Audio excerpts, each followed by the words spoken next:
It's time for the absolutely... I'm on my way! Completely! I'm almost there! Random! Why are there so many stairs? Podcast! Oh, jeez! With Andrew Rhodes. Hello, everybody, and welcome to the Absolutely Completely Random Podcast for Saturday, June 12th, 2021. I'm your host, as usual, here, Andrew Rhodes, on the Web Designer 18 YouTube channel.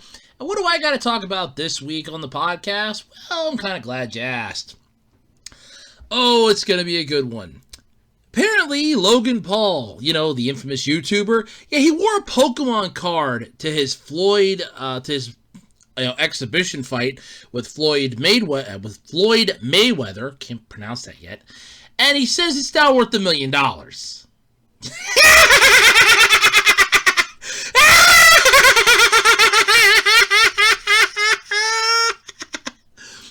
Okay, that's good. Zack Snyder comments on possibly directing an anime movie. God, no. Superman, Rick and Morty are just some of the new headlines of Fortnite's new Battle Pass. Yeah, the trailer for that's actually pretty cool. Remember the live-action Cowboy Bebop for Netflix? Yeah, it's coming out this fall. Well, so much for us hoping it was just a fever dream.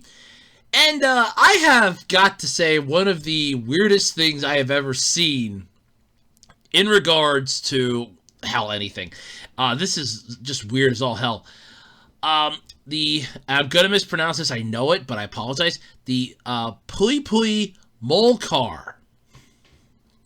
Yeah, this thing is weird. It's going to the big screen. When you see this article, by the way, you're going to have to pull this one up. I'll give you like a fair warning to pull it up, because you got to see what these things look like before you hear me talk about them. But yeah. So all that and more this week on the Absolutely Completely Random Podcast. But of course, before we get into that, you know the song and dance. I'm sure you do by now. ARHOADS-2012 over on eBay. Wide variety of stuff for sale. One person's trash, another person's treasure. Blah, blah, blah. You know the song and dance. It's the same thing I say every single week. eBay is the worldwide flea market. It's not a garage sale anymore. It's a worldwide flea market of junk, trash, good stuff, weird stuff, oddities, what have you. Just remember, so long as you're not checking turkeys and pitching tents in your pants, you're fine to putting clothes up on eBay. I will never forget that. Yep. That policy is going to bite them in the ass. But anyway, if you're interested in some of the stuff that I have up, trading cards, DVDs, video games, action figure parts, what have you, come check out my eBay page. That's ARHOADS-2012 over on eBay. And while you're surfing the information superhighway, come hang out with me on Twitter over at OtakuRhodes. That's at capital OTAKU, capital RHOADS over on Twitter. You can actually find the link for that in the About Me section here on my channel. And you can also find the link at that same section to go over to the Web Designer 18 Facebook page. That's right, I have a Facebook page, believe it or not. So yeah, that's pretty cool. But yeah, go check that out. Hang out with me, do what have you will. Keep up to date whenever I remember to put the stuff up on Facebook, which is not very often, but I try to. But yeah, I think I actually have to go through and do that this weekend yet. But still, it's always fun, though, to have new stuff put up, and you can find out about it. So there's plenty of places to find it. And also, while you're here, if you want to make sure that you're the first one to know about new stuff coming out, because, I don't always remember to share it on the social media, don't forget to like, comment, and subscribe. And if you subscribe, ring the notification bell and set it to all, because then you'll be notified when any new videos drop from yours truly. That includes rants, discussions, podcasts, what have you, even the monthly Q&A. That's right. So, yeah, there's a lot of stuff to do here, isn't there? Alright, so it's time to talk about how my week went. Let's start from last week. So, I talked about last Saturday how I had to get the car fixed.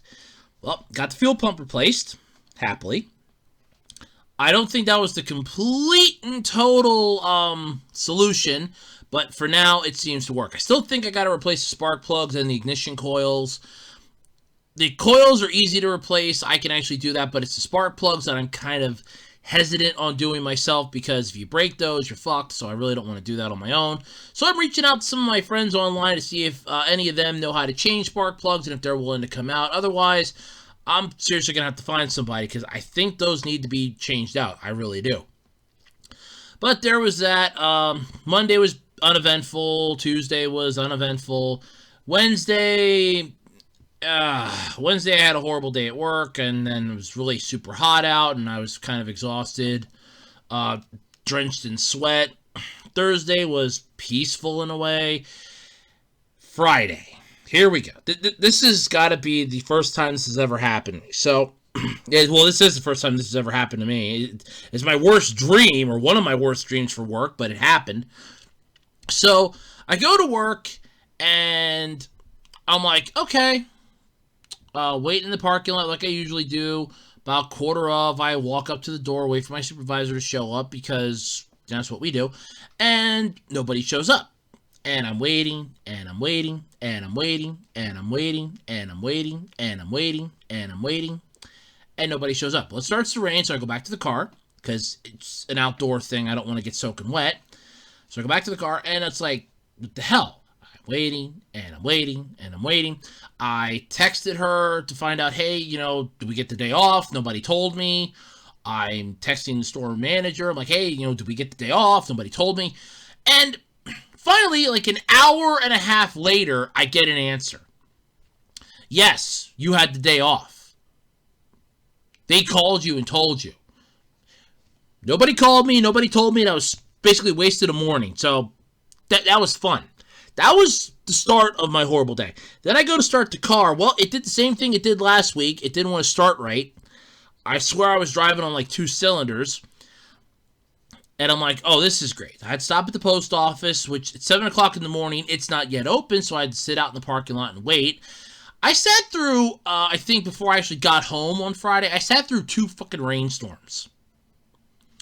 And I'm like, I wasted the gas to drive to work, and I found out that I didn't have to go to work.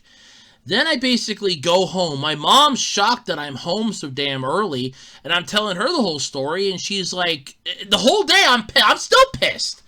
It's like, nobody called me, nobody told me, and the thing is, I'm terrified now I'm going to get my head chewed off by my supervisor come Wednesday, because I made her look like an idiot. Nobody called me, nobody told me, so I wasted a whole fucking day. I was pissed. I was literally pissed. I could have did a couple other things. If I had known I didn't have to go to work, I could have done some other stuff. I was pissed. I was flat out pissed. And that was just the start of it. It's like, one thing leads to another. There's always that domino effect. And, it just annoyed and angered the living hell out of me. It really did. And I'm like, what the hell is going on? So, yeah, that was my Friday. Because then it was basically, I couldn't get comfortable. It started getting nice and cool, but at the same time, I was just still so angry. It wasn't funny. I couldn't get comfortable. It was miserable. But yeah, that was yesterday. Hopefully today's going to be better. I don't know. God, hoping today's going to be better, but I have no idea anymore. But yeah, so that was my day. That was my week. Replace the fuel pump in the car. That's done. I still got to get the spark plugs changed out and the ignition coil, though. I can do the coils myself. It's the spark plugs that I'm hesitant to do on my own. And yeah, it's just been one of those horrific weeks. It really has. I did record some new rant videos. They'll be going up. I think I'm going to try to get the one up for today. I don't know if being Saturday, I don't know if I can or not, but I'm going to try. It's on the new Space Jam movie, because I saw a trailer for it, and the trailer did not sit well with me. I got some other rant videos that are coming out next week and stuff like that, so it's not a bad thing. I got a discussion video coming out. So, I have some stuff coming out. So, there's new videos coming out. Challenge is still going yet, too, by the way.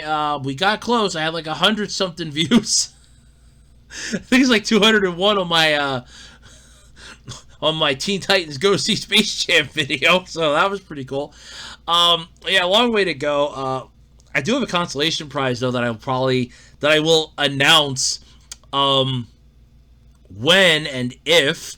Well, no, mostly when this fails, because let's face it, I shot a little high here, but I shot high here for a reason. But I do have a consolation prize just in case. I mean, I'm like a game show. You're going to walk away with a copy of our home game. Can you beat me? But yeah, but let's get into the podcast though this week. Got a lot to talk about, and not a lot of time to do it, I guess. Just pull the Willy Wonka thing out of our ass, huh? Alright, let's talk about this. So, Logan Paul, the infamous YouTuber. We should all know the man's name. It should be synonymous now. It's not a good, and not in a good way either. He had a bit of a fight. It was an exhibition fight with Floyd Mayweather. Well, while he didn't get laid out on his ass, damn. I'm sorry, I would have loved to have seen that. There apparently was a clear winner. Pokemon card collectors. Oh, here we go. It's like it's bad enough, though, that the cards are going for astronomical prices.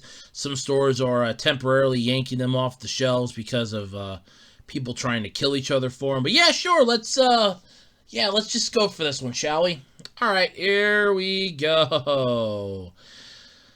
So, it wasn't a knockout, but apparently Pokemon card collectors are going to be the main winners of this. When the YouTuber entered the ring, he wore a Charizard card around his neck, the way other fighters would wear gold and diamonds. You know, bling. You're going to walk into this ring wearing a Flavor Flav clock, going, yeah, boy! No. He wore a Pokemon card. He wore Charizard. And I love how they're like, it was a first edition Gem Mint grade 10. The grading system's a joke, by the way. I have stressed this so many times it isn't funny, but the grading system is a joke for trading cards. Because the only way you are ever getting a grade 10, I'm sorry, but it is bullshit. The only way you're ever getting a grade 10 is it's literally pulled off the assembly line. It is pulled off the printer, and it never touches another card, ever. The minute it touches another card, that'll drop it right down to a 9. Like a 9.5. It drops it. Because it's now, one of those cards could have just had one speck of dust. That damages your grade 10 card. That's bullshit. But yeah, so there was probably the most interesting thing, though, the whole evening. Really, so I guess the fight wasn't interesting. Well, no, because, I mean, you know who Floyd Mayweather is and who Logan Paul is. Paul would have had to have bulked up at least like 20 pounds to butterbean his ass. I don't see that. I mean, yeah, I doubt highly he was going to be butterbeaning him. I doubt highly he was going to be a curb stomping, except, well, maybe Mayweather would be curb stomping his ass. Probably. But during the past year, though, the prices of Pokemon cards have skyrocketed. And already high as it is, but they just keep exploding. Twitch streamers have been buying boxes and streaming as they open each pack. Yeah, because it makes so much money for them at this point that they just go and do it again and again and again. There's like a lot of eBayers that are selling boxes. And like years ago, I had debated years ago getting a box of Pokemon cards, a box of Yu-Gi-Oh cards. Opening them up and piecing out the cards and doing that for a bit of extra income. Like, okay, well, if I spend like, $50 for the box of cards, $50-$60, depending on the amount of cards in there, if I sell like 3 at a time, I was figuring out how I can, make a profit off of this, and eventually I determined I could, but then I could never get a decent deal on the damn boxes. But, yeah, all this interest, though, has meant that the Pokemon Company cannot print the cards fast enough. Yes, supply cannot meet the demand. I understand that. I took economics in high school. I understand that. But Paul got in on the act too, jackass.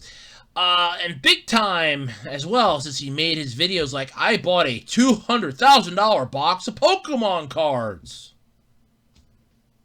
You can't see this, but I'm flipping him off. There's a picture of him in the article. I'm flipping him off. I spent $2 million on Pokemon cards. and opening the $1 million first edition Pokemon box. Now I'm just crossing my middle fingers right at him. Out of his last 10 YouTube uploads, 4 were about Pokemon cards. And maybe I should do that. Andrew talks about Pokemon cards. Andrew rants about Pokemon cards. Andrew just doesn't give a shit anymore about Pokemon cards. Oh, I just can't, though. But last October, though, Paul visited Gary Hayes, the king of Pokemon, and spent, the king Pokemon, oh god, and spent $150,000 on a Charizard, which is certainly worth more now. Oh, fuck off. No, I mean that, oh, fuck off. At the time, the YouTuber said, Pokemon is blowing up. I have no doubt in my mind that this card will be worth $1 million between 2 and 3 years from now. It's a Charizard card? It's a Charizard card. Moron, they reprint those every few years. And that's the other thing with a lot of these card collectings. When they reprint a card, unless there was an error in the card the first time that gets corrected, or there was a wording that gets eroded in the next print of it. Like for Yu-Gi-Oh! You had Sangan. It was a creature that could summon out another creature if it was destroyed. They eroded the text in that. So now it's a different text. So if you have the old school ones, they're worth a little more money because they're the old text. They can't be, it can't be used anymore because it has to be the new text. I mean, you can still use it if you want to play like a match against your buddy and you're in the privacy of your own home. Yeah, but the thing is, you can't exactly, that's the whole point. Now you can't do this and this because they changed the text. So the text will get changed from time to time. So that makes the original ones, yeah, they're worth a little more money, but they can get reprinted. It's just a matter of which version do I want? The cheaper one, or do I want to spend the money on the larger old school one? You know what? I'll spend my money on the cheaper one so I can get it in my hands. But I love how he goes, they're called appreciating assets. No, they're called collecting. Like people that would collect stamps. Seriously. I'm done buying Lamborghinis. You made enough money to buy Lamborghinis? Bastard. I'm done buying stuff that won't make me money. I'm just... whatever. Let's see. But Paul's been spending big money, though. Yeah, bullshit. He's been spending big money on unopened boxes, pulling first edition Charizards last fall and earlier this year during live stream. It seems that the card he wore into the fight could be one of those, as it was graded by Beckett and not PSA like his previous purchase. Whichever the card, he wants to ensure it's an appreciating asset. By wearing a Charizard onto the fight and to the press conference that followed, Paul did just that. Made himself more money even though the fight itself was gross and dull. When Paul eventually flips the Charizard,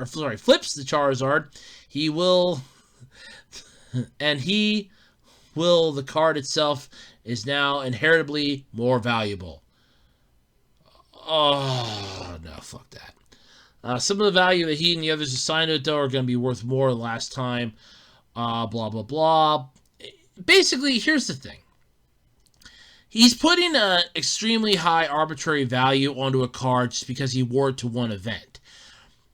Okay, I could go to a sporting event and I could, ask the person, let's say it's a hockey game. And it's going to be the last hockey game of, let's say, insert random hockey player here. I mean, like high-profile hockey player. And I go to the game and I say, hey, can you wear this out there for good luck? It might bring you some good luck in your last game. And it does. Let's say that they score 175 points, which in hockey is physically impossible. But no, it actually is. Somebody's actually done the math. So let's say that they do that, and all of a sudden they score like 175 points. And it's like, holy shit, this card was so lucky. And then they give it back to me, and they're like, yeah, this card right here was given to me by a fan to wear out here for good luck tonight. And it's worth a crap ton. I'm going to give it back to him. And then I turn and sell that. Well, now, let's say that was $1 card. It's now worth more money, yes, because it's got notoriety attached to it. That's all it has. But the problem is, you'd have to prove this. You'd have to prove the lineage of it. There's a term for it. The prestige? No, that's... Oh, God, I remember it. The lineage, the legacy of it, I guess it would be. When I remember watching a TV show years ago, and they said what it was. I know the authenticity and everything else, but there was an actual word that they used. But yeah, you'd have to prove it. And the thing is, there's no way to prove it. Because somebody else could go and have Beckett grade a grade 10. Which, again, you're never... Fuck you people in this grading system. It's idiotic. But somebody else could get a same graded card. And they could say, hey, this was the one that was worn by him. And then they'll try to capitalize on the nostalgia for it. And they're just ripping somebody off. Yeah. And there you go. But, ooh, you wore a Pokemon card. Wow. Bastard. But...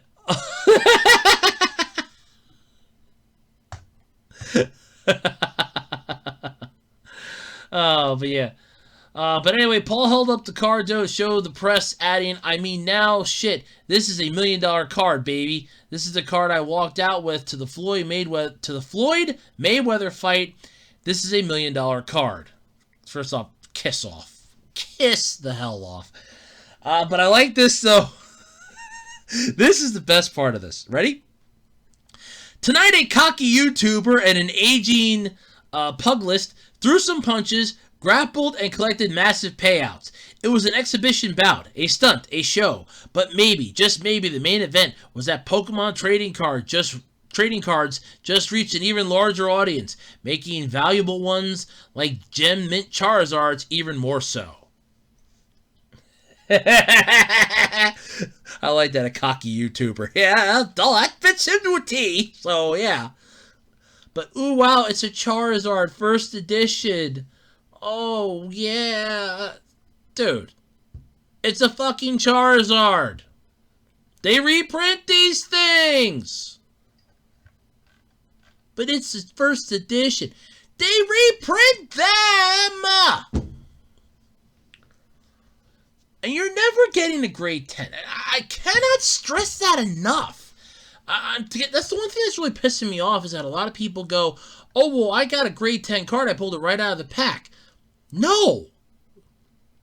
For it to be grade 10 mint condition, it cannot touch anything else. You're honestly sticking that thing right into a trading card sleeve. It is not even touching another card. That is what you would consider a grade 10. That's why I don't think this arbitrary system should be used to grade cards. It's bullshit. But of course, oh no, it's worth $1 million now. Yeah, I got $1 million card, baby. Woo! Look at cocky YouTuber. Look, first off, he gives YouTubers a bad name. He really does. But second off, you are a cocky son of a bitch. I will say that till I'm blue in the face. You are one cocky SOB. Still, though, I mean, I pity all the people now that want to collect Pokemon cards, since now is a horrible time to try to get into the trading card game. Unless you already have a buttload of cards, now's a good time to unload those cards. Because now you can actually make a bit of money. Beforehand, you were like, oh, I may not be able to make anything. No, now you can make a crap ton of money. Because I'm actually getting all my Pokemon cards together, and I'm going to try getting them up on eBay in the next couple days. To a couple weeks. So, but yeah, now's a good time to start ditching that shit left and right. Now's the time to start selling them like crazy. Because now you can make something for all your, oh, well, I bought these as an investment. Yeah, you can. You buy a pack of cards as, like, let's say your 10 let's just say 10, 15 years ago, you bought a pack of cards. That actually was an investment. If you took good care of the cards, you didn't let them go to hell, you didn't bend them, you didn't break them, you didn't tear them, they're worth a crap ton of money. They probably are. And I got laughed at in school for that because, oh, well, I have a whole bunch of Yu-Gi-Oh cards. Hey, you'd be surprised how much some of those older cards could go for. You really would. Because they make newer versions of them. They errata the text. So if the text was this way beforehand, now it's completely different. Now that original card is worth a little bit more because the text is different now. There you go. That's how this works. And in all honesty, it does make a difference. The problem is that when you have every single person doing it, it's pretty much... I really hate to keep using this analogy, but this is what it is. You have the crack dealer on this part of the street, and then right across the street is the other crack dealer. And the one's going, no, don't buy crack from that one. His crack's illegal. Mine, though, mine's perfectly legal, perfectly fine. That's what happens when you have so many people selling the same thing at the same time. It's like, look, no, don't buy from them. Theirs is bad. Mine's good.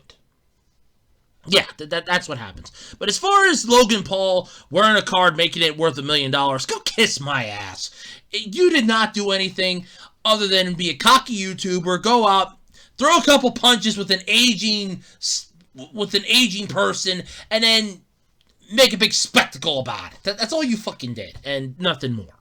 So I have no respect for Logan Paul, no. But as far as this is concerned, all you did was just basically make trading cards a lot more harder to get rid of, sell, and everything else. Thanks a lot for that, you jackass. That's all I gotta say. Okay, so let's get into this one here. So Zack Snyder, everyone's favorite Justice League creator for the live-action Justice League. You know, that piece of garbage. Yeah, the DCEU's giant middle finger to what they thought was going to be their answer to Marvel. Yeah. The guy that the guy that stepped away from it because of personal reasons, which it's fine, but then released his version of it, which wasn't any better than what came out. Woo, big fucking surprise there. Yeah, so he's put a thing out. He would love, apparently, to possibly direct an anime movie. Oh God, no.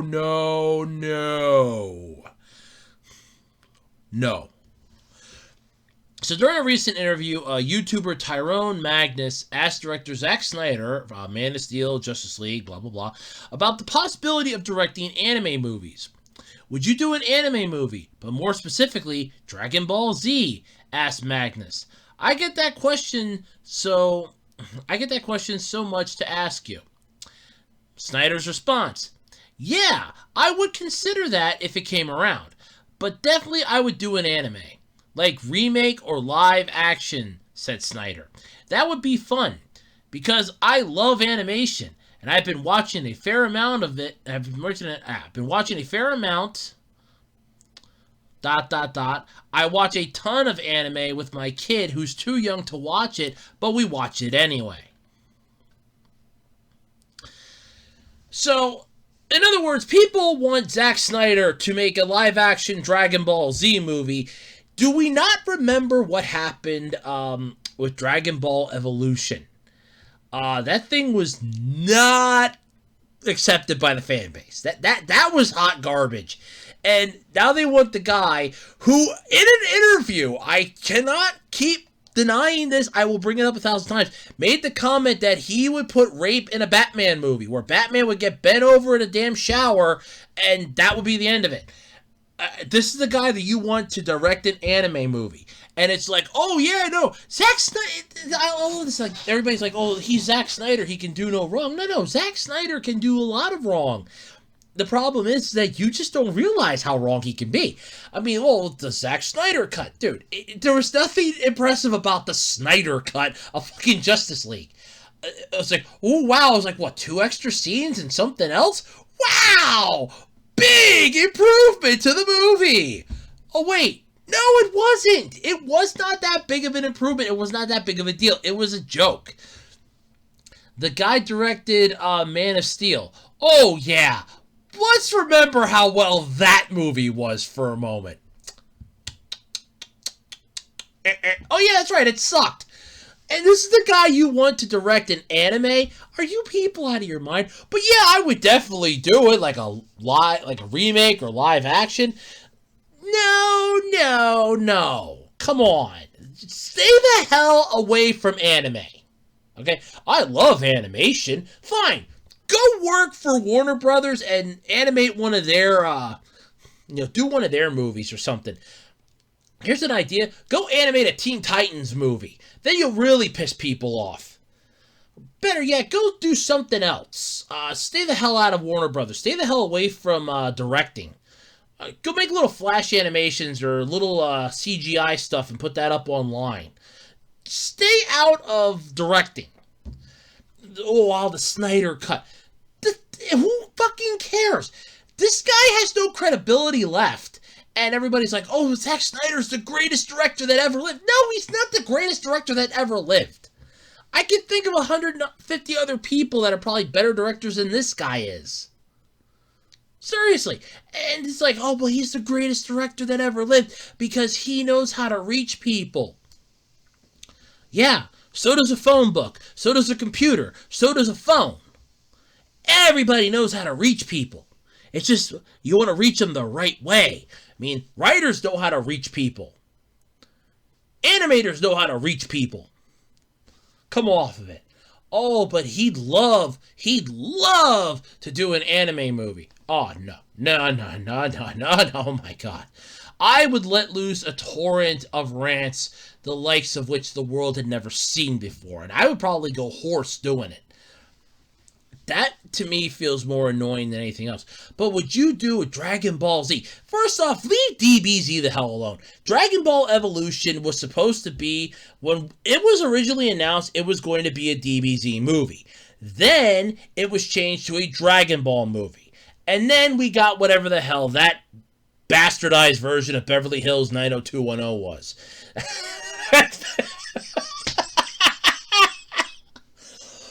That's basically what it was. That was a bastardized version of Beverly Hills 90210. Just put into a movie form. That's what I'd like to consider. I mean, you had Goku in high school. No. Right off the bat, no. No. Fuck that, no. I was done. I was done with that. But it's like, oh yeah, I'd love to do an anime movie, live action or remake. This is the guy that wants rape in a Batman movie. This is the guy who had his version, and fans were demanding the Snyder Cut. Then when it was released, it's like, oh, this is the Snyder Cut. And what the hell is the difference between this and anything else? Nothing? That's what I thought. It's the Snyder Cut. That's the only difference. It's the Snyder Cut. That's all the difference it was. The Snyder Cut. Whoa. It's the Snyder Cut. Seriously, I don't see what the big fucking deal is. It's a movie. Who gives a shit which version it is? It's the same fucking movie. Both sucked. But, oh my God. But now that they want him, fans want him to do anime, no, step the hell down. Zack Snyder, go home, you're drunk. You're drunk, go home. Go home. No. You doing an anime, no. But who the hell is this Tyrone Magnus, anyway?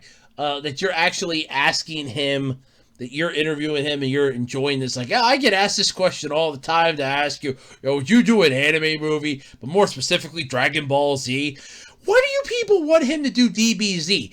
Nobody could do Dragon Ball justice. Look at Dragon Ball Evolution. That thing was a goddamn joke. I mean, that thing...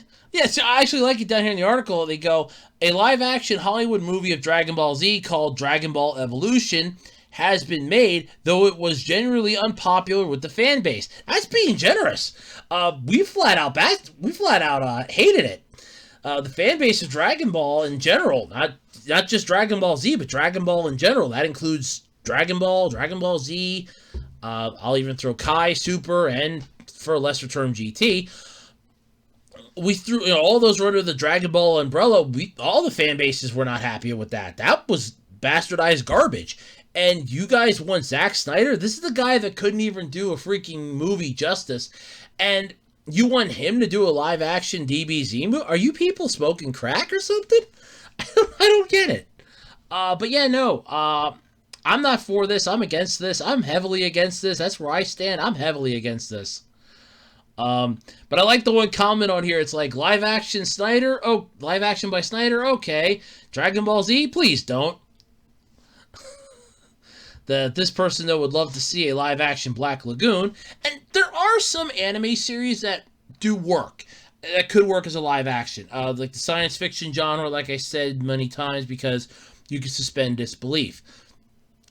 Some of the metacore stuff, I guess you could say, could also work in it. But the problem is that you're eventually going to have that one person that's going to go, I'm going to take this series and make it into a live-action movie. Look how well Attack on Titan did.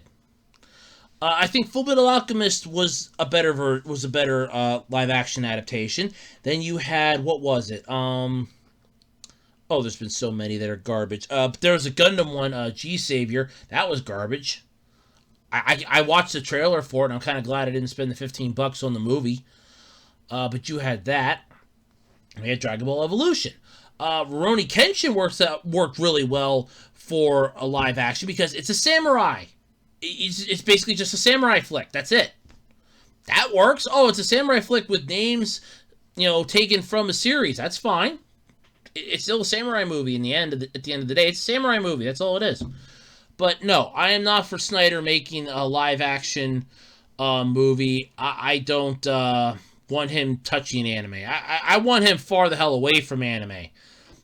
So yeah, no, I'm against this, heavily against this, so wholeheartedly against this. That's where I stand. No. No, no, no, no, no. No! Fortnite. Will you ever die? Probably not. But anyway, Fortnite's new Battle Pass. Oh boy, oh boy. I saw the trailer for this during the week on YouTube. And oh my god, I just was like, this is pretty cool. So like aliens have now invaded, you get new landmarks, vehicles, the return of the battle stars, and of course, you get Rick Sanchez from Rick and Morty that you can get, as well as an upcoming Clark Kent Superman character skin. So, oh, goody! Superman. Notice how I am so thrilled with that. Okay, so the new Fortnite season is here. It's bringing map changes, UFOs that you can fly or accidentally fall through and plunge to your death if you're the author of the article. Reworked Battle Pass, original characters and crossovers. High-profile ones, though, are Rick from Rick and Morty, and an upcoming Superman skin. According to the Battle Pass screen, Superman won't be available until 65 days from the start of the season, or August 12th. So in other words, Superman's lazy, sitting up there in the atmosphere going, yeah, nope, I remember my father's parting words to me. Do not solve all their problems for them. They must solve them themselves. Then 65 days later, you're going to realize that we're not solving our problems. They're going to jump in and help us. Oh, okay. Way to go. Thank you, Mr. Kent. Woohoo. You can see all the details of them, though, now, but the Clark Kent skin, Daily Planet back bling, and a Superman spray and emoji. Oh, sorry, emote. Wow, Superman spray. Woo!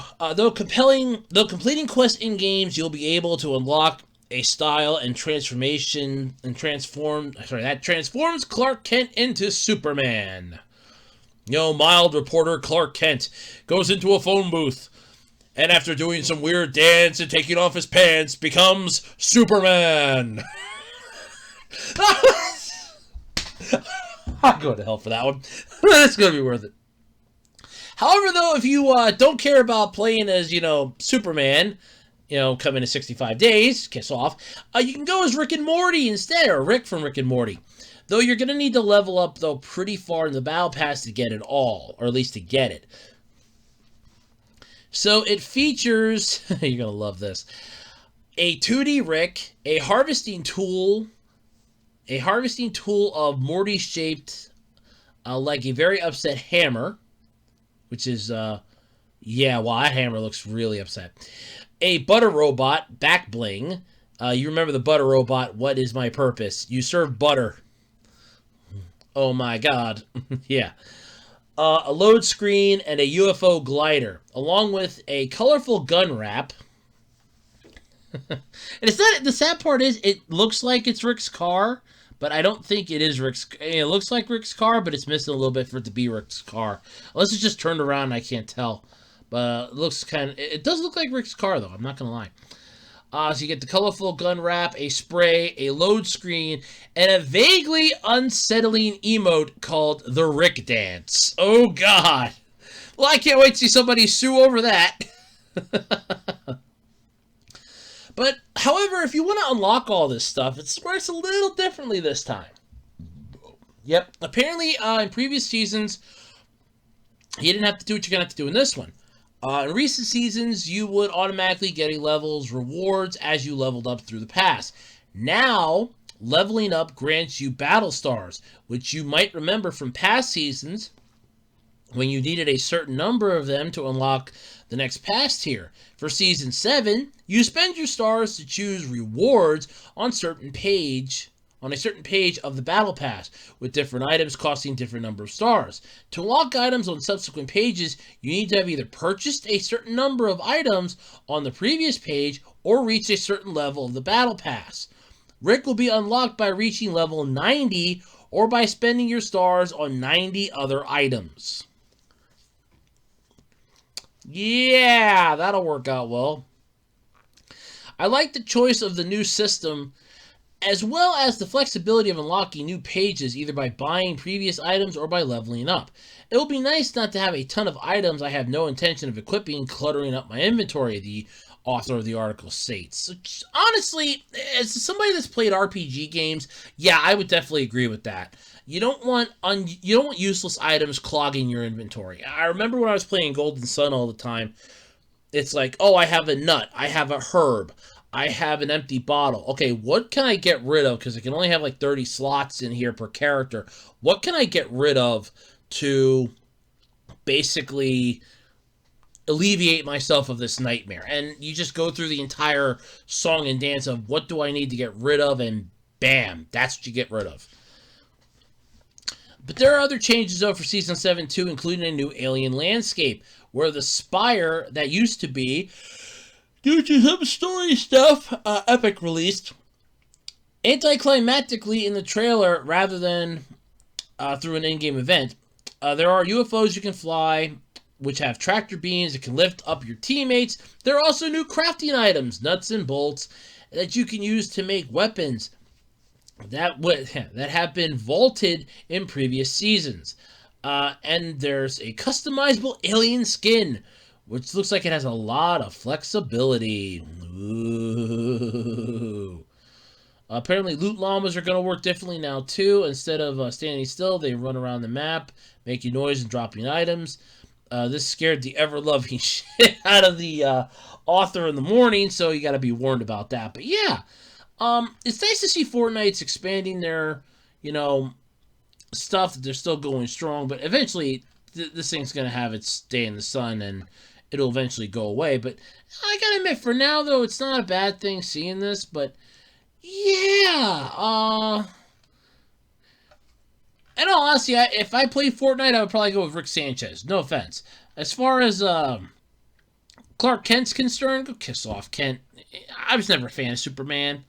I never liked him, so yeah. But as far as Rick's concerned, yeah, that would be pretty cool. I mean, that's the closest you're ever going to get, in my opinion, to playing as Doctor Who. So yeah, let's just go with Rick Sanchez. You get the Butter Robot, a Morty Hammer. It looks like the Vindicators logo. I swear that's Rick's car. I'm just not 100% sure on it, but it looks like his car. Because if it is, it's turned around. I can't tell. Well, the picture's like really small. I didn't want to blow. Okay, I can blow it up. Yeah, I think that is his car. I just think it's facing the wrong way. But yeah, it looks like his car. But then you get that creepy emote, though. It does look a little weird, the Rick dance. I wonder if is that the one from the end of the first season? The Rick dance?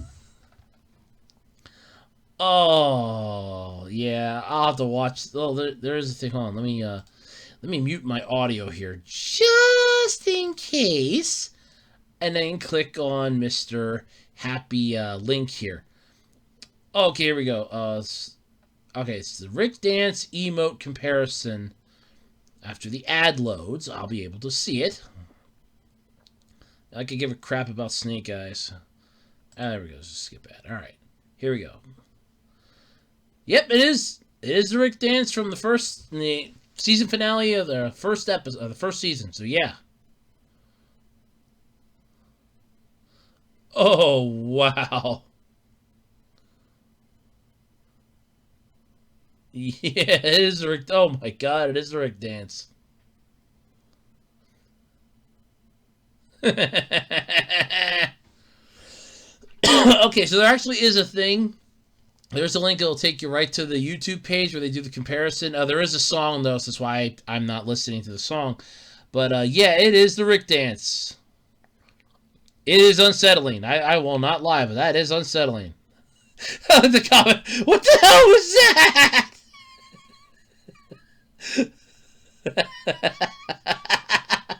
It just makes you think of Krusty the Clown that time from that Simpsons episode when he had on that foreign Itchy and Scratchy cartoon because they couldn't have Itchy and Scratchy anymore, and he goes, "What the hell was that?"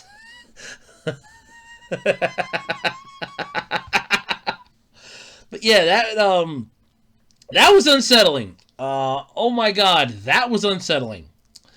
But yeah, I think the Rick character that's a pretty good addition to Fortnite, in my opinion. From what I've seen of Fortnite, that would definitely work. But yeah, that dance is creepy as hell, though. Oh my god, that's wrong. That is unsettlingly. That is just unsettling. It really is. But oh man, ooh no. That's unsettling. That's not pleasant at all. Oh man. Whew, that was. What is seen can never be unseen, huh, kids? Oh, wow. Netflix. You and I seriously need to sit down sometime and just hash out our differences, like mafia style. Or just sit down at a giant table and I tell you how bad I think you suck and you try to convince me how you don't. I don't know how you want to do this. If you want to do the former, we can, we can do that. If you want to do the latter, though, which is honestly, I think, the more sensible solution, you bring the pizza, the McDonald's, and the Dr. Pepper, and I'll find us a nice place to hash it out. But I'm speaking metaphorically, of course. I don't think they'd ever do that. But Netflix's live-action Cowboy Bebop. Oh, wow. I thought that this was just a fever dream. Oh, did I think this was just a fever dream? But nope, it's, oh God, it's happening. I'm terrified now. now I'm scared. Cowboy Bebop, first off, is one of the most quintessential anime series ever made. This thing is god tier in its own right. And the thing about it is that it's one of those circumstances where everything just came together perfectly and it had no intention of ever being that way from the start. It was literally blind, stupid luck that got everything to work out so well that it was perfect. And we're just going to bastardize it. So that's always good. But there's no way of knowing, though, just how spot on the upcoming Netflix live-action Cowboy Bebop series will be. If I'm guessing off of how well their Neon Genesis Evangelion take was, not very good. But at least we know when to expect it, though. A fall release window was announced during this week's Geeked Week run of announcements from the streaming service. When they tell you everything that they're bringing to their service, and you can start digging the graves for them. So, that's always fun. Hey, look, here lies Power Rangers. Here lies whatever the hell else they're coming out with. Oh, look, Cowboy Bebop's over there in the distance. Yeah, it's got a fall release. we got all this stuff here to bury though before that, so you never you never know how bad. What the hell is this big grave for? Oh, yeah, that's for all the small ideas that may not survive long enough to even try. But a fall release window, though, was announced. And a reassuring tidbit was revealed in the process. According to the latest news from Netflix themselves, original Cowboy Bebop composer Yoko Kanno is on board to create the soundtrack for the live-action adaptation. Here's a brief teaser of the debut announcement, which I did watch. You can pull it up for yourself. I'm not gonna freaking play it again because it's Tank. It's the opening Tank. So yeah. But back in March, it was announced that the shooting had wrapped on the first season of the live-action Bebop, followed a couple delays along the way, starting with the lead actor John Cho after he injured his knee on set and then continuing with the COVID-19 related issues. But it now looks like we won't have to wait much longer to see how it all turned out. Based on, and I really hate to say it this way, Netflix describes the series as follows.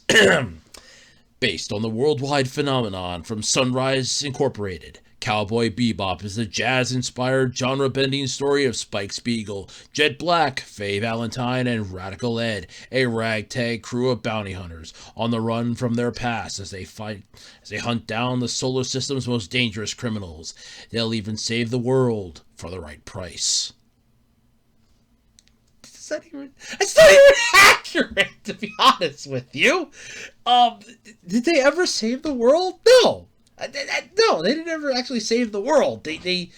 No. The troubled past, yes. You had Spike fell in love with the one girl that was with the member of, she's on here, Julia, and got into an angry confrontation with his old partner, Vicious. Then he met up with Jet Black, who was a former police officer who then took the bounty hunting. They have the Bebop, which is their ship. Faye Valentine was... That's the weird one. She apparently was, I guess, frozen in a way. And basically still holds her same youthful appearance she had when she was younger because she met somebody from her past that's really old now, and it's like, wow, you haven't aged a day. And you had that. Then you have Radical Ed, which is not even on here on the list of cast. So first off, don't even mention Ed if you don't even have Ed on here. It's like Radical Ed. I swear to God, if they make Ed a fucking computer, I'm going to be pissed. She was one of the best characters in that show when she was introduced. She was the lightheartedness that the show had. And when she left to be with her father on Earth as he's, categorizing all the asteroid strikes, it was like, wow. That was hurtful when she left. But still, no. Fuck this. This is garbage. This is weird. I'm going to say garbage until they prove me otherwise. But you got Vicious and Julia. Yeah, no shit. Those were the main... Vicious is the main antagonist that Spike has to take down at the end of the series. Julia's the girl that he wanted to try to get with and save, and eventually does meet her again, but then she dies. Surprise. Faye Valentine, who is the femme fatale of the group. She's a bounty hunter as well, but her method of bounty hunting is she does it her way until she ends up meeting up with the Bebop crew, and they team up to stop a couple people, and then they end up hanging out with each other for a while. But there's some here that I don't know. You got Mao, Shin, Lin, Chalmers, none of which ring a bell to me. Park as Green. I don't know who the hell that is either. And I've seen the whole series of Cowboy Bebop, so something's a little off here. And you have, we got the first season. But yeah, this debut video, though, they're basically rocking out to Tank, which is the original opening for Cowboy Bebop. It's synonymous with the series, by the way. And it's like, oh yeah, this is going to be cool. But you got, first off, live action, no. I complained about this. I bitched about this. I'm not happy with this, and it's still coming out. So first off, to anybody out there that thinks I have the power to stop stuff, this here proves that I don't. I have no power to stop anything. But yeah, I'm not a fan of this. I don't think this is a good idea. Cowboy Bebop is one of those IPs that, in my opinion, feels way too good to be ruined by this. This, to me, feels like they're going to try their damnedest to mess with it too much, and the next thing you know, it's complete garbage, and now we're screwed in the process. And that's what I think's going to happen. That's kind of what I feel like is going to happen here, and I'm not happy about that at all. In any way, shape, or form. And of course, it's Netflix, so I already have my reservations for it sucking because it's Netflix. I mean, let's just bury it now and save us the trouble. I mean, Netflix got themselves a sci-fi anime series. Or sorry, they got Eden, the sci-fi anime. They got the new Shaman King. It's going to be hitting Netflix on August 9th. I'm not happy about any of this. Netflix, to me, has got to stay the hell away from anime. Okay, live-action anime adaptation's got to stop, and Netflix needs to get the hell out of anime, period, in my opinion. This is not something that was in their wheelhouse to begin with. They should have looked at this and said, no, because they bastardized a lot of it. Look at, I hate to keep bringing it up, but look at Neon Genesis Evangelion. When that was released, the fans immediately hit them with backlash about that. And then we find out after the, you can't speak about it agreement ended, then all of a sudden it's like, oh yeah, no, we couldn't do, no, they didn't want the original. And that person was like, oh no, they didn't want the original. We had to redo this, because the original was not what they wanted. But yet, that's what the fans wanted. But no, the fans couldn't get what they wanted. It had to be what Netflix wanted. Netflix ruined series left and right, and their business model sucks for it. And they keep taking everything that they can get their hands on, sort of like the Hungry Hungry Hippos game. They're trying to be the hippo that has all the marbles at the end of the game. And it's not going to happen. Because at some point, you're going to throw up, and you're going to lose something. But of course, we're Netflix. Everybody knows us. We're going to buy Disney. The day Netflix buys Disney, I will officially be looking for the end of the world coming. Because that's when Giant Gate's going to come up out of the ground, hell will freeze over, and the world will come to an end. That will be it. The day that Netflix buys Disney. Oh my God. I could just see somebody animating that. Netflix buying Disney. You have Mickey Mouse, calling all the Disney properties, to battle. You have the Jedi from the Star Wars franchise. You have the Avengers from the Marvel franchise. You have everything that Disney has their hands on, taking them on. And you have Netflix sending out all of their IPs that they have, all those things that they have the rights for. They're sending everything out, and it's like, we're Netflix. You will defend us and take them down. And then just like that, there you go.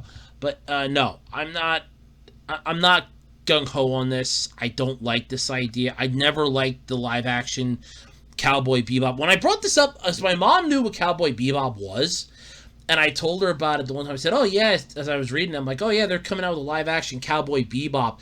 First words out of her mouth. Now, my mom does not watch anime that much. The first words out of her mouth, I shit you not, were why. Just why. And I'm like, money? She's like, it doesn't need that, though. It's like, I know. And that's what pisses me off, because it's like, oh, well, it's a live-action remake. Why? Who asked for this? Who the hell thought that a live-action remake of Cowboy Bebop was wanted? I don't know. But Netflix coming out with it. It's set for fall.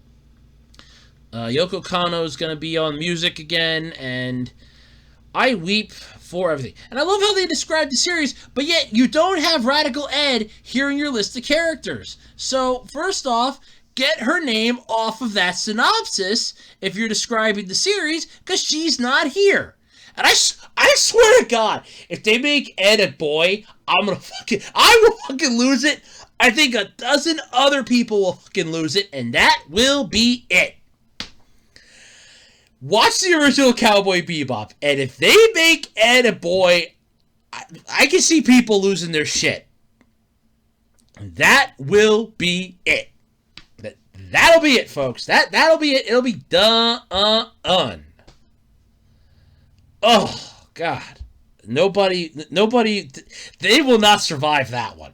They barely survived their cuties thing. They're still going yet. I don't know how they managed to survive that, but they did. If they do this, they're gonna piss off a lot of fans, and that backlash alone, I don't think they will be able to hold. I mean, they might survive it, but they're gonna be limping for a while. That backlash is gonna be painful. But hold on. I gotta look this up. Hold on, because that's gonna bug the hell out of me. Netflix. All right, if it actually works, if I actually hit the right button. Netflix. Cowboy Bebop. Here we go.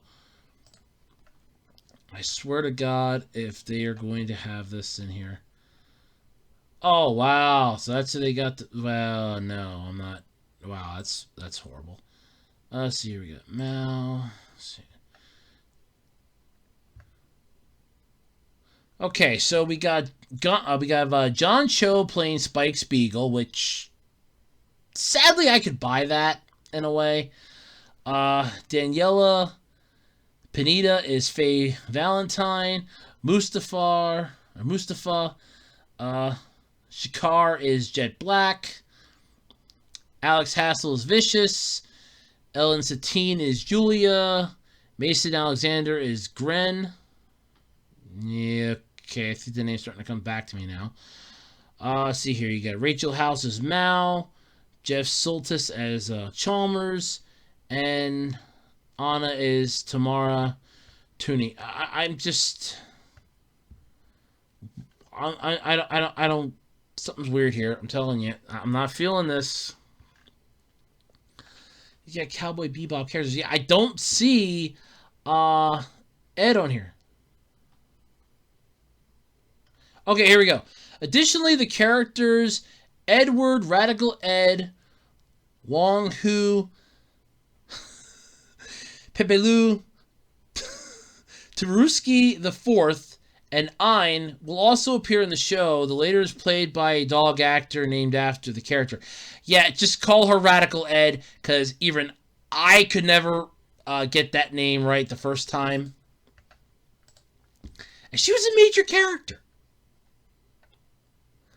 The self-invented personal name of the elite hacker prodigy from Earth, Radical Edward, is a very strange, somewhat androgynous teenage girl claiming to be around 13 years of age.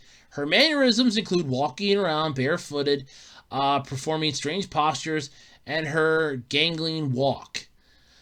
Ed could be considered a free spirit. She is fond of silly exclamations and childish rhymes. Is easily distracted, has the habit of drifting off from reality sometimes in mid-sentence, and is the show's primary source of comic relief. Yes, because this is this show gets kind of dark near the end of it, and you need that. She almost always refers to herself in the third person. I swear to God, if they fucking make Ed a boy in this, they will not survive the backlash. But I know it's Edward Wong Hu Pepelusi Taruski the Fourth. I don't even think I'm pronouncing it right, but yeah, I remember it. But okay, so apparently we are going to get her in this, but there's no information on it. So wait a minute, you have the first season done, so she's not even going to be in the first fucking season? Are you kidding me? So the main characters in this, you got Spike Spiegel, Jet Black, Faye Valentine, Vicious, and Julia. That's it. You got Chalmers as a detective at the Intrasolar System Police, or ISSP, who is Jet's ex-partner. Anna is the proprietor of the underground jazz club on Mars, who acts as a surrogate mother to Spike. Park as Gren, a jazz musician working for Anna, who is her right-hand person. Okay, now the name sounds familiar. Mao, a crime boss who leads the syndicate White Tiger's family. And Shin and Lin, twin siblings employed as Vicious's enforcers. And yet, you don't have Ed in this yet. But yet you wrapped up first. Yet according to this, first season's wrapped up.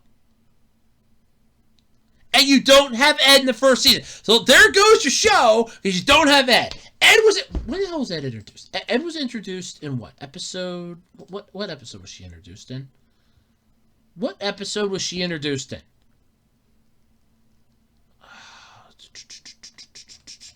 I actually gotta pull up the episodes. Crap. I gotta pull up the episodes. I don't remember when she was introduced. Let's see here. It wasn't episode 1. I know that. Not 2. Wasn't, it wasn't Honky Tonk Women either. That's when we were introduced to Faye. Not Gateway Shuffle, though. I do like that one, though. That's a good one.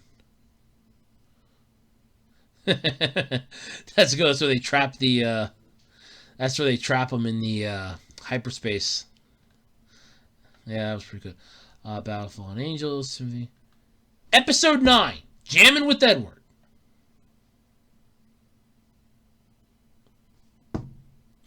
Episode 9. She was introduced in episode 9 of the actual anime series. And you don't even have her in your fucking live action series in the first season because there's no information on her. And you're hoping this is going to be a success. How? As I don't see this being a success. I see this being a failure. Massive failure. But, oh well, what do I know? Maybe it'll be great. And maybe monkeys will fly out of my butt. But you never know. I mean, something could happen. It could be good. It could be great. I don't know. Doubt it highly, but you never know. Okay. For this topic, please open up the link. Pui Pui Molcar. Please open that one before I go any further into this. Because I want everybody out there to see what the hell I'm talking about. Because when I saw the picture of this in the newsletter that I get, I was like, what the hell? Because it almost looks like hamsters a humping. Okay, now that I got that out of the way, let's talk. So, apparently these things are headed to the big screen in 3D and MX4D on July 22nd. The stop-motion series is about to make its big move. Yeah. It's going to be a compilation film released in Japanese theaters, like I said. And these are wheeled furballs. It's Pui Molcar. Yeah, okay. The screenings of Tobidase, Narase, Pui Pui Molcar will be limited to a 2-week run. Oh, not long enough. Not short enough. The feature aims to take the 12-episode series and upscale and remaster it for the big screen. And those who attend the screenings will get one of 6 special Molcar balls pictured below. Oh, those are cute. And then you see the film's full poster, and oh my God! What is with the... Oh, it's just, okay, is it a fucking Netflix series? No, God. What the hell is this? Oh, when I see this picture, it looked like 2 hamsters a humping. And then when I look at the whole train of them, you have like 2 hamsters, or 2 of these things on top of 2 other ones. One of them's trying to have a 3-way. But the one's trying to have like a 3-way between itself and the 2 underneath it. And I'm just like, it looks like hamsters a humping. I swear to God, it looked like hamsters a humping. So, thank God there's a Wikipedia. Thank God there's a Wikipedia for this. So, what the fuck are these things? The series aired as a 2-minute plus short animation segment on the children's variety program Kinder TV. Each short focuses on a world where people drive sentient vehicles that are hybrids between guinea pigs and motor vehicles. Oh, God. Oh, Lord.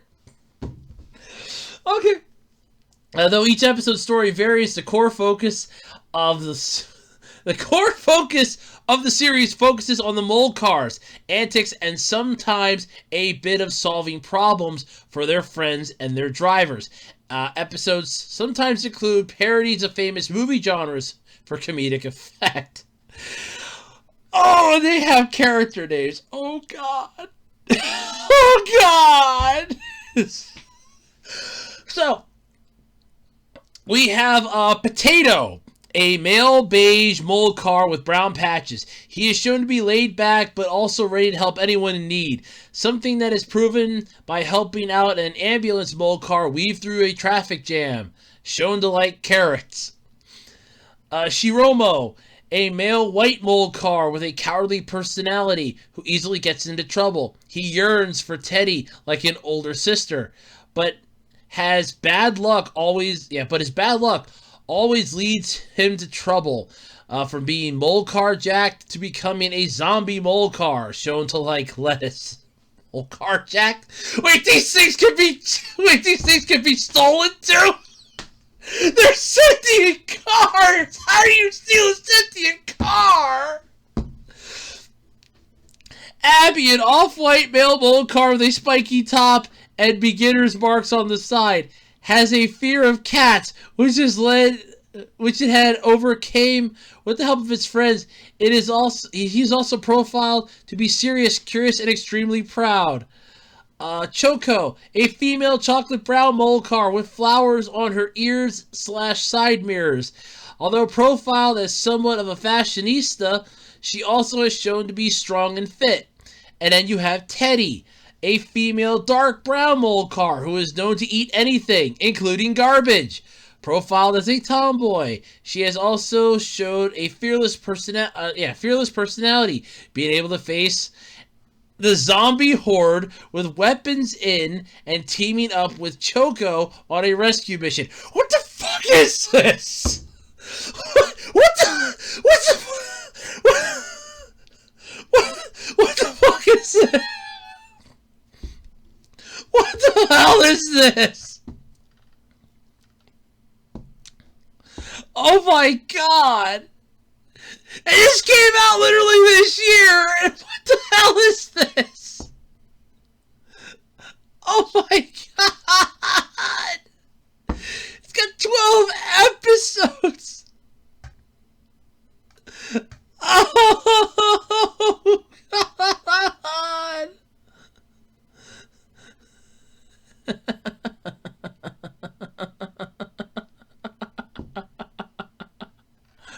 Oh my god.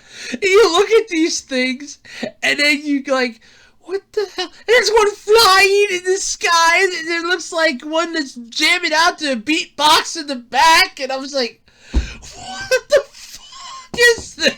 I mean, I get it's for kids. I get it's for kids. Okay, I want to stress that. I get it's for kids.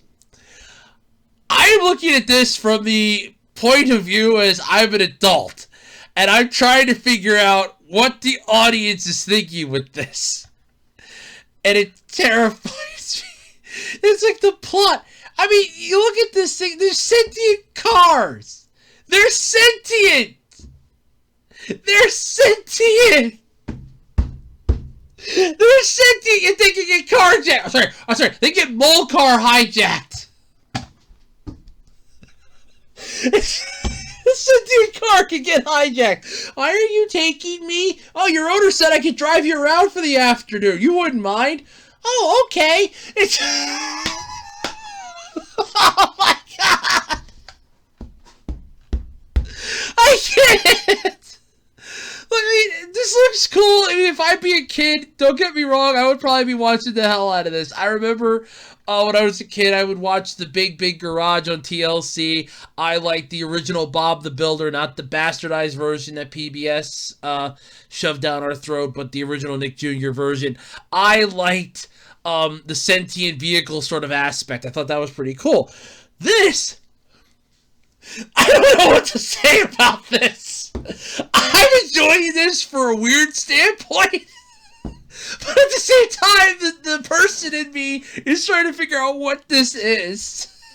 But the other me is just like, this is actually pretty interesting, but the regular me is like, what is this? What is this? What is this? And the whole time I'm looking at this, I'm like, huh? Does it look like the picture that's here looks like hamsters are humping? It really does. I mean, I can't get over the one that has earphones on and boombox speakers. Like, you're literally contradicting yourself. I mean, those things just aesthetic, like, yeah, like dance to the rhythm, dance to the beat. Well, I listen to something else. It's just, that would almost be like somebody walking down in the 80s with a giant boombox on their shoulder and blaring out, something from the 90s or something else. I'll use Booty Butt Cheeks again from the Boondocks. So, yeah, somebody walking down the street in the 90s. Now, granted, Booty Butt Cheeks wasn't in the 90s, but you get my point. But they're blasting like something really annoying, and everybody else is hearing it. Meanwhile, they have earphones on. They have like really big earphones on, and they have the cable's connected to a small CD player or something that's hidden in their pocket, and they're listening to like Mozart or something. And everybody else is being tortured with whatever their boombox is playing, and meanwhile they're listening to Mozart. I just can't. This is the weirdest thing I've ever seen. I mean, this is interesting, don't get me wrong. I kind of think the concept it's for kids, so I understand it. It definitely screams, I would see this on PBS. So this screams, for children. I get that. Believe me, I understand that. I'm just looking at this from the standpoint of I'm an adult, and I'm looking at this like if I would be a parent, like my kids are watching sentient cars drive around town with actual people that can drive them. And they can get hijacked because they're sentient cars, but there's people that still drive them yet they're sentient. I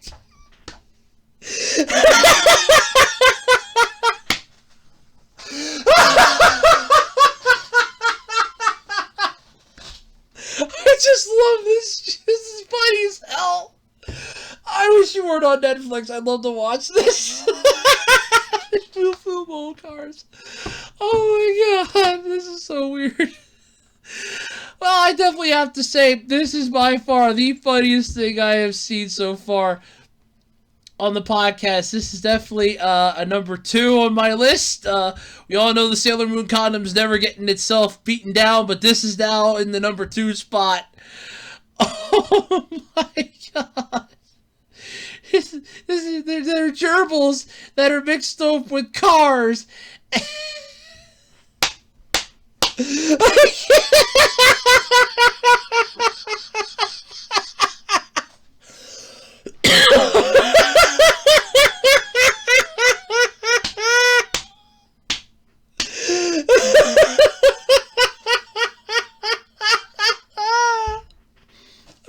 I'm sorry, I can't stop laughing. It's just so damn funny to see. Oh god, that was too good. That was way too good. Way too good. Oh. Alright, everybody, and that's going to do it then this week for me here on the Absolutely Completely Random Podcast. I'm just going to close this one out here, folks. This was funny as hell. This is one of the best ones I think I've done in a while. But yeah, this has been fun. I've had a lot of fun this week with everybody. Don't forget to submit your questions for the June Q&A video. Yeah, you know when the date is for that. Don't forget to like, comment, subscribe, ring the notification bell. New videos are constantly coming up. So yeah, but oh, this has been a good one. But anyway, folks, I'm checking out. I'm Andrew Rhodes. This is the Web Designer 18 YouTube channel. Thanks for hanging out with me for the last hour or so. And until next week, I'm Andrew. Bye. I'm out. See you. That was the best topic ever. Bye, everybody. I'll see you next week.